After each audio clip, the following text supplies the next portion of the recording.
এবং আপনারাই দালিলিকভাবে দেখিয়েছেন। শহীদ জিয়াউর রহমান সাহেব বলেছেন, তৎকালীন সংস্থাপন মন্ত্রী মেজর জেনারেল মাজুদুল হক সাহেব বলেছেন, জিয়াউর রহমান সাহেবের মুখ থেকেই বের হয়ে এসেছে যে কোনো নো এলিটিস্ট। তো এই শব্দটি তো রাজনীতিবিদদের সময়, বিএনপির সময়। আবার দেখেন, এই সিভিল সার্ভিস ডে গঠন করা হচ্ছে, সিভিল সার্ভিস ডে আজকে যেটা আপনারা পালন করছেন, এই যে 1 সেপ্টেম্বর, এই 1 সেপ্টেম্বরই হচ্ছে বিএনপির জন্মদিন। বিএনপির জন্মদিন হচ্ছে 1 সেপ্টেম্বর। 1980 সনে সিভিল সার্ভিসের যে কাঠামোগত পরিবর্তনটি আনা হলো, যেটা শুধু এই উপমহাদেশে নয়, কমনওয়েলথভুক্ত দেশগুলোর মধ্যেও সেটা ছিল প্রথম। সেটাও তো দিল বিএনপি, রাজনীতিবিদরা। তা আজকে সব দায় রাজনীতিবিদদের উপরে চাপাবেন, আর আপনারা ওখানে বসে বসে নির্দিষ্ট সময় অফিস করবেন, স্বাক্ষর করে চলে যাবেন, গদাই লস্করি চালে চলবেন, মাঠ পর্যায়ে কাজে অন্যরা থাকবে। এই বিভেদ দূর করতে হবে সবার আগে। শুধুমাত্র অফিসের কর্মঘণ্টা বিবেচনার মধ্যে দিয়ে কোনো পদোন্নতি হতে পারে না।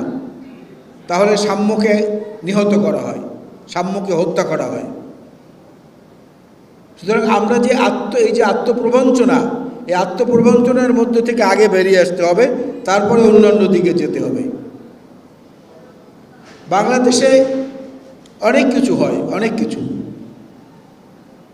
কাজ যদি নাই করি, কাজে যদি হাত নাই দিই, তাহলে তো কাজ অগ্রসর হবে না। আপনি যদি সমালোচনার ভয়ে চুপসে থাকেন, আড়ষ্ট হয়ে থাকেন, পৃথিবীতে কোনো কাজ কখনোই হয়নি। কেউ বলেন যে গ্লাসটি অর্ধেক শূন্য, কেউ বলে না গ্লাসটি অর্ধেক পূর্ণ। এটা হচ্ছে দৃষ্টিভঙ্গির ব্যাপার। সেই দৃষ্টিভঙ্গির দিক থেকে আমি বলতে চাই, অ্যারিস্টটলের একটি কথা আছে, if you want avoid criticism then be nothing, say nothing, do nothing.